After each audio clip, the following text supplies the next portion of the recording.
तो कैसे हैं आप सब। आज हम लोग स्टार्ट करने जा रहे हैं क्लास 10 बिहार बोर्ड का इंग्लिश पैरानोमा पार्ट 2 चैप्टर 2 का क्वेश्चन आंसर। जैसा आपको पता है आपका चैप्टर 2 है me and the ecology bit. तो आइए स्टार्ट करते हैं। आप यहाँ एक बार देख सकते हैं ये आपका पैरानोमा पार्ट 2 का क्या है, बुक है।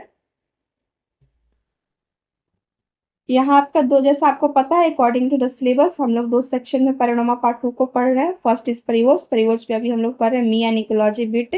ऑथर है जॉन लैरक्सियो। और ये है आपका पोएट्री सेक्शन। परिवोज के बाद हम लोग पोएट्री सेक्शन करेंगे बच्चों। ये रहा आपका chapter me and ecology bit. Chapter 1 2, ये जो चैप्टर है आपका मी एंड इकोलॉजी बिट, ये आपके लेक्चर 1, लेक्चर 2, लेक्चर 3 में अवेलेबल है प्लेलिस्ट में। ठीक है, आप जाकर प्लेलिस्ट से देख सकते हैं और एक एक इस चैप्टर को बिल्कुल अच्छे तरीके से समझाया हुआ है, आप समझ सकते हैं बच्चों।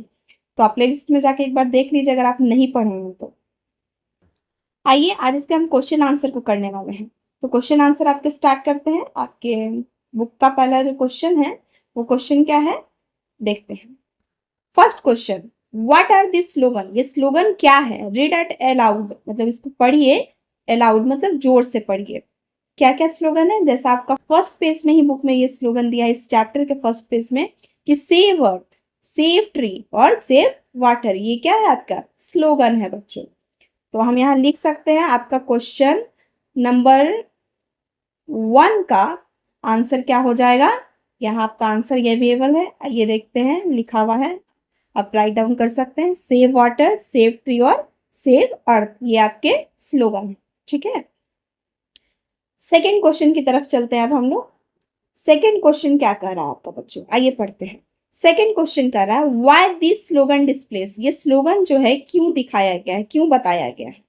तो इसका आंसर हो जाएगा ये स्लोगन क्यों बताया गया है, because this slogan are displace to raise the awareness. ये जो स्लोगन है क्या बता रहा है, अवेयरनेस मतलब जागरूकता को फैला रहा है। अबाउट इकोलॉजी, इकोलॉजी की जागरूकता के बारे में फैला रहा है। इशू एंड चेंज, जो भी इकोलॉजी के इशू हैं, मुद्दाएं हैं और जो भी चेंज आना चाहिए आपकी इकोलॉजी में, इसके अवेयरनेस की जागरूकता के बारे में ये स्लोगन फैला रहा है। इसीलिए क्या किया जा रहा है, डिस्प्लेस किया जा रहा है इस स्लोगन का।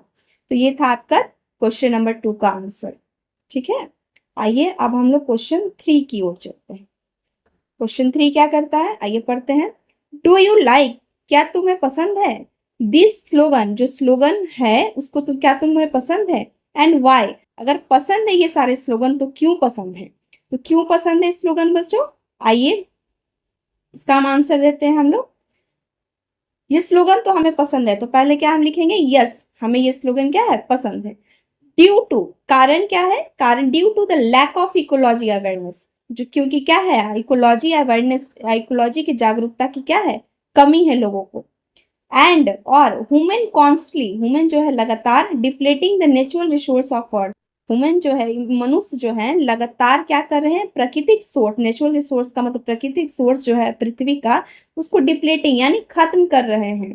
दिस स्लोगन, ये जो स्लोगन है इंपॉर्टेंट टू स्प्रेड अवेयरनेस, ये जो स्लोगन है जो बहुत महत्वपूर्ण है, जो जागरूकता को फैला रहा है about harmful impact of daily practice, जो हम डेली यूज में यूज कर रहे हैं उसके बुरे प्रभाव के बारे में क्या कर रहा है, जागरूकता को फैला रहा है। ठीक है बच्चों, आई होप आपको क्वेश्चन 3 समझ आ गया होगा। आपका आंसर ये रहा था, हम लोग समझ लिए। आइए आप क्वेश्चन 4 की ओर हम लोग चलते हैं। लास्ट क्वेश्चन है इस पेज का आपके। तो आइए देखते हैं 4 क्वेश्चन क्या कर रहा है। हैव यू डिस्प्लेस्ड, क्या कभी तुमने देखा है सच स्लोगन, ऐसे स्लोगन के बारे में क्या कभी तुमने देखा है। और पार्टिसिपेटेड इन एनी सेमिनार, क्या कभी तुम ऐसे स्लोगन को लेकर किसी सेमिनार जहाँ पे ऑर्गेनाइज किया जाता है, बड़ी बड़ी संस्थाएं, सोसाइटी, स्कूल सेमिनार ऑर्गेनाइज करती है इकोलॉजी प्रिजर्वेशन के बारे में, कैसे हम अपने पर्यावरण को सुरक्षा दें, कैसे पर्यावरण को बचाएं। तो ऐसे सेमिनार या ऐसे स्लोगन को क्या कभी तुमने देखा है या सेमिनार अटेंड किया है। बिल्कुल, हम लोग स्कूल वगैरह में क्या करते थे, ऐसे सेमिनार को अटेंड करते ही थे। तो आइए आंसर देते हैं इसका बच्चों। यस आवर स्कूल कंडक्ट, हमने जो है ऐसे सेमिनार को कंडक्ट किए हैं। तो कहाँ हुआ है, तो स्कूल में हुआ है। Rallies to each year spread awareness, प्रत्येक साल क्या होता था, रैली निकलती थी किस चीज के लिए, तो जागरूकता को फैलाव के लिए अबाउट द इन्वायरमेंट, पर्यावरण के बारे में जागरूकता। To promote the unsustainable practice, बहुत सारे प्रैक्टिस किए जाते थे, पेड़ लगाना, पौधे लगाना, ये सारी चीजें क्या होती थी, सेमिनार में पार्टिसिपेट होते थे हम लोग, तो इस चीज को करते थे। तो ये था आपका क्वेश्चन नंबर 4 का, इस पेज का आपका चैप्टर 1 का पहला 4, ये 4 क्वेश्चन था जिसको हम लोग कर लिए। आइए अब हम लोग चलते हैं आगे। आगे है आपका B1 1.1, बी 1.1 का ट्रू फॉल्स को देखते हैं बच्चों। तो एक एक करके हम लोग ट्रू फॉल्स को देखेंगे, तो यहाँ आपके आंसर भी अवेलेबल हैं, ठीक है। तो एक एक करके हम लोग देखेंगे, आइए समझते हैं एक एक करके। फर्स्ट क्या कह रहा है आपका ट्रू फॉल्स में, फर्स्ट क्वेश्चन है people easily get convinced by Jim. ये जो जिम है बच्चों यहाँ पे ऑथर है, ठीक है। क्या ऑथर के द्वारा पीपल आसानी से मान जाते थे? तो बिल्कुल भी नहीं। जैसा हम लोग पढ़े हैं हम लोग स्टोरी में कि ऑथर की बात को क्या किया था, बैक टॉक की जाती थी, यानी जवाब दे दिया जाता था। तो क्या हो जाएगा इसका आंसर, फॉल्स, ठीक है। यहाँ पे क्वेश्चन 1 का आपका ये रहा आंसर, फॉल्स। आइए सेकंड क्वेश्चन को देखते हैं बच्चों। सेकंड क्वेश्चन क्या कह रहा है, he use a paper route, paper route का जो न्यूज़पेपर का जो काम था, टू कन्विंस द पीपल, यानी ऑथर जो थे पेपर रूट को एक रास्ता बनाए थे कि लोगों को क्या कर सके, कन्विंस कर सके, मना सके कि इकोलॉजी पे क्या करे, वो ध्यान दे। तो क्या ये स्टेटमेंट ट्रू है? क्या ऑथर ऐसा करते थे? तो बिल्कुल ऑथर क्या करते थे, पेपर रूट के द्वारा ही लोगों को कन्विंस करते। तो आंसर क्या हो जाएगा, ट्रू, ठीक है। आइए अब हम लोग चलते हैं क्वेश्चन 3 की ओर। तो क्वेश्चन 3 आपका क्या कह रहा है, he give the suggestion on ecology free of cost, यानी बिना किसी पैसा का ऑथर जो है आपके सजेशन यानी सलाह देते थे पर्यावरण पे फ्री ऑफ कॉस्ट, मतलब बिना किसी दाम के, मतलब बिना किसी कुछ लिए हुए, जब उनका मन जो है बताते थे लोगों को कि आप इकोलॉजी को क्या कीजिए, बचाव कीजिए, कैसे सेव कर सकते हैं। तो ये स्टेटमेंट क्या है, ट्रू और फॉल्स? तो यह स्टेटमेंट क्या है, बिल्कुल ट्रू, ऑथर यही काम करते थे। तो हो जाएगा आपका 3 का आंसर ट्रू, ठीक है। आपका आंसर ये अवेलेबल है ऐसे। आइए अब हम लोग फोर्थ क्वेश्चन की ओर चलते हैं। तो फोर्थ क्वेश्चन आपका क्या कर रहा है बच्चों, miss William was at his house, क्या जब ऑथर जो है पेपर का जो मनी लेने जाते हैं, कलेक्ट करने जाते हैं मनी, तो क्या मिस विलियम वहां होते हैं, अपने घर पे होते हैं? तो आंसर क्या हो जाएगा, बिल्कुल मिस्टर विलियम कहाँ होते हैं, घर पे होते हैं। तो आंसर ट्रू, ठीक है। यहाँ पर फोर्थ का आंसर ये अवेलेबल है, ट्रू। आइए फिफ्थ देखते हैं आपके, फिफ्थ क्वेश्चन ट्रू फॉल्स क्या कर रहा है, स्टेटमेंट क्या है, people listen to Jim, people क्या करते थे, ऑथर, जिम जो है या ऑथर को रिप्रेजेंट कर रहे हैं, people listen to Jim, people क्या करते थे, जिम की बात को सुनते थे, ग्रैडली मतलब आराम से, for his ecology friendly boy, क्यों, क्योंकि जो जिम है वो क्या थे, इकोलॉजी फ्रेंडली बॉय, यानी जो पर्यावरण से संबंधित हो, मतलब पर्यावरण पे जो ध्यान दे रहे हो, उनसे लगाव रखते हो, इसी कारण लोग उनकी बात को समझते थे। तो ये स्टेटमेंट क्या है, बिल्कुल ट्रू है। ऑथर जब भी बात करते थे इकोलॉजी पर तो उनकी बात को सुनी जाती थी। तो आंसर हो जाएगा 5 का ट्रू। ये था आपका B.1 का 1 ट्रू फॉल्स का, ये सारा आपका आंसर यहाँ पे अवेलेबल है, आप देख सकते हैं सामने आंसर अवेलेबल है। तो आइए अब हम लोग चलते हैं आगे B.2 की तरफ। ये रहा आपका B.2 का answer the question are briefly, मतलब एक्सप्लेन करने के लिए बताया गया ब्रीफली। ये आपका 5 क्वेश्चन है, इस 5 क्वेश्चन को हम लोग यहाँ करते हैं बच्चों। आइए समझते हैं 5 क्वेश्चन में फर्स्ट क्वेश्चन हम लोग करने जा रहे हैं, क्या है वो फर्स्ट क्वेश्चन, आइए देखते हैं। व्हाट हैपेन, क्या हुआ, when the narrator call miss Greeny Mrs Greeny, जब नरेटर जो है यानी जो ऑथर है आपके लेखक है मिस ग्रीनी को मिसेस ग्रीनी पुकारते थे, तो क्या हुआ, क्या होता था?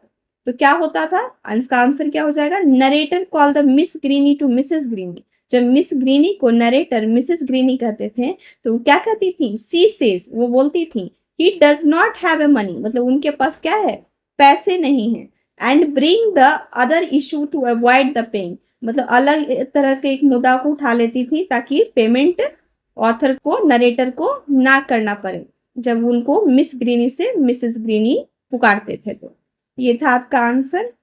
उनको शायद पसंद नहीं था मिस ग्रीनी को मिसेस ग्रीनी कहना, ठीक है, इसीलिए वो पेमेंट करने से मना करने लगती थी।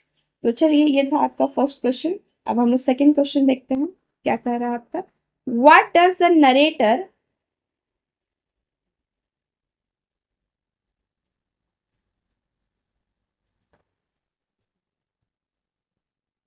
What does the narrator do on Saturday and Sunday, मतलब नरेटर जो आपके ऑथर हैं वो क्या करते हैं सैटरडे और संडे को।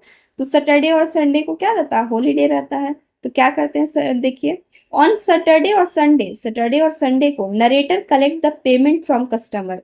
जब नरेटर क्या करते रहते हैं, पेपर रूट का वर्क करते हैं, इसलिए वो कहाँ कस्टमर से सैटरडे और संडे को क्या करते हैं, कस्टमर से पेमेंट लेते हैं, उसका पैसा लेते हैं। ट्राइज टू प्रमोट इकोलॉजी, और साथ में एक काम और करते हैं, वो किस क्या, इकोलॉजी को प्रमोट करते हैं। Practice during the paper route, जब पेपर रूट से पेमेंट लेने जाते हैं पेपर रूट का लोगों के पास, तो लोग क्या करते हैं, इकोलॉजी के बारे में बताते हैं, इकोलॉजी के बारे में प्रैक्टिस करवाते हैं, समझाते हैं। फिर इस दौरान, पेपर रूट के दौरान, यानी न्यूज़पेपर के पैसे लेने के दौरान ये काम करते हैं। ये था आपका क्वेश्चन 2। आइए अब हम क्वेश्चन 3 की ओर चलते हैं। आई होप आपको समझ आ गया हो। ये आपका 3 क्वेश्चन रहा, देख सकते हैं काफी इजी क्वेश्चन है। क्वेश्चन क्या कर रहा है, question number 3, which animals mess up the miss Greeny yard, मतलब मिस ग्रीनी यार्ड में एक कौन से एनिमल्स जो है उनके यार्ड को मेसेस कर दिए थे। मेसेस का मतलब फैला देना, पूरा कचरे को इकट्ठा कर देना, गंदगी फैला देना, ठीक है। तो कौन से एनिमल्स ये काम किए थे मिस ग्रीनी के यार्ड में, तो मिस ग्रीनी के यार्ड में, miss Greeny yard is messed by the narrator dog, जो नरेटर के जो कुत्ता होते हैं, मतलब जो पालतू कुत्ता, नरेटर जो है यहाँ पे लेखक जो है आपके, क्या पाले रहते थे, कुत्ता पाले हुए थे। उन्हीं के जो डॉग है वो क्या कर देता है, मिस ग्रीनी के यार्ड को मेस कर देता है, गंदगी फैला देती है पूरी तरह से, ठीक है। ये रहा आपका 3। अब आइए हम लोग 4th क्वेश्चन की ओर चलते हैं। 4th क्वेश्चन क्या कर रहा है, why does the narrator ask Mrs Greeny, narrator जो है मिस ग्रीनी से क्यों पूछे, to save the paper and aluminium cans, मतलब to save the paper paper और एल्युमिनियम कैन्स को। जब नरेटर सलाह देते हैं मिस ग्रीनी को कि आप क्या करिए, पेपर को भी सेव रखिए और एल्युमिनियम कैन्स को भी सेव रखिए, तो क्या क्यों देते हैं ये रिप्लाई, तो आइए देखते हैं। The narrator asks Miss Greeny to save the paper aluminum cans. They can be recycled instead of bring the throw away. मतलब ये जो पेपर है आपका और एल्युमिनियम कैंस है, ये क्या हो सकता है, रिसाइकल्ड हो सकता है, दोबारा यूज किया जा सकता है। इसीलिए जो नरेटर जो है मिस ग्रीनी से पेपर सेव के लिए और एल्युमिनियम कैंस के लिए कहते हैं कि इसको क्या करिए, रिसाइकल कर दीजिए फेंकने के बजाय, ठीक है। सब चीज हम लोग फेंक देते हैं, तो वही नरेटर यहाँ इनको समझाते हैं मिस ग्रीनी को, आप इसको फेंकने की जगह क्या कीजिए, पेपर और एल्युमिनियम कैंस को सेव कर दीजिए, ठीक है। ये था आपका 4th का क्वेश्चन आंसर। आइए 5th देखते हैं, लास्ट क्वेश्चन है B.2 का। Did the narrator succeed in getting the miss Greeny to do something about ecology, क्या मिस ग्रीनी की जब मिस ग्रीनी को नरेटर इकोलॉजी के बारे में बताते हैं, क्या वो सफलता प्राप्त करते हैं, मिस ग्रीनी जो कुछ कर सके इकोलॉजी के लिए।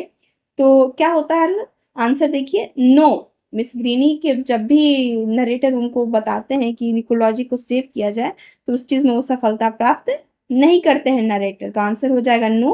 The narrator did not succeed in the miss Greeny to action regarding the ecology, narrator यहाँ पे सफलता प्राप्त नहीं करते हैं कि मिस ग्रीनी भी क्या करें, इकोलॉजी के प्रति मतलब चिंताजनक हो, कुछ करे, कुछ उनका एक्शन हो, इस चीज के लिए वो सक्सीड नहीं होते हैं। ये था आपका क्वेश्चन लास्ट B.2 का 5th क्वेश्चन। आपका ये 5 क्वेश्चन रहा जो कंप्लीट यहाँ करा दिया गया बच्चों, आप यहाँ देख सकते हैं 5 क्वेश्चन था आपके बुक में B.2 का, हम लोग यहाँ ने कर लिया है और आगे भी करेंगे हम लोग। फिर हम लोग B.3 में चलेंगे, ठीक है। फिलहाल के लिए अगर वीडियो पसंद आया तो लाइक और सब्सक्राइब शेयर जरूर करें, और नेक्स्ट वीडियो में फिर मिलेंगे, तब तक थैंक यू।